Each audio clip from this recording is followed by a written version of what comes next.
What's up guys, welcome back to my YouTube channel, and for those of you who are new here, I'm Akila and this is my boy Milan. And in today's video I'm going to be sharing how I edit my images for Instagram using the Lightroom mobile app, and of course my presets, which are for sale and are linked down below. Now it's important to know not every single preset is going to be a quick instant fix on every single photo, since every single photo has different lighting conditions, different dominant colors, and different requirements depending on the effect that you may want. So on that note, today I'm going to be sharing how I tweak my images also accordingly while still using the presets.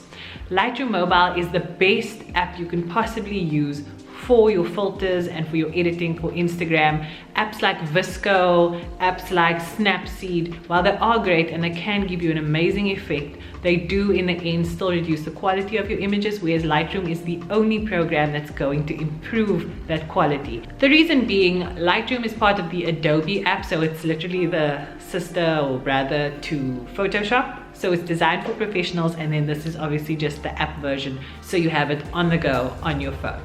So on that note, if you want to see how I edit my images in Lightroom Mobile, keep watching. So once I've imported the photo, I'm going to scroll right at the bottom of my image and I'm going to hit the presets button. Now as you can see, it takes me straight to my first batch of filters that we released, and I'm going to scroll down to the filter called Toasty because I want that rich brown look on this specific image. Now once I've applied the preset, it looks really good as is, but even so I always end up customizing slightly. For example, I love that the preset brought out the stunning reflection of the sky into the windows, but I do feel like these teal blue shades are just a little light and slightly too saturated. So what I'm going to do now is I'm going to go into my color tab and hit the mix button, which allows you to tweak each individual color. Then I'm going to click the blue circle, and you can already see the adjustments that the preset has automatically made for the color blue.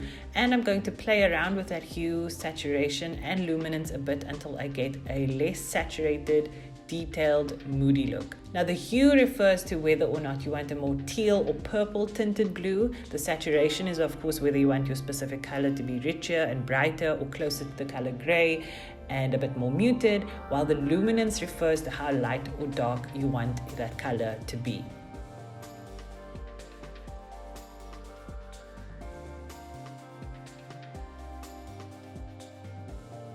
Now when I'm done with that, I'm going to make the temperature of the overall photograph a little cooler, and I'm going to play around in the light tab now.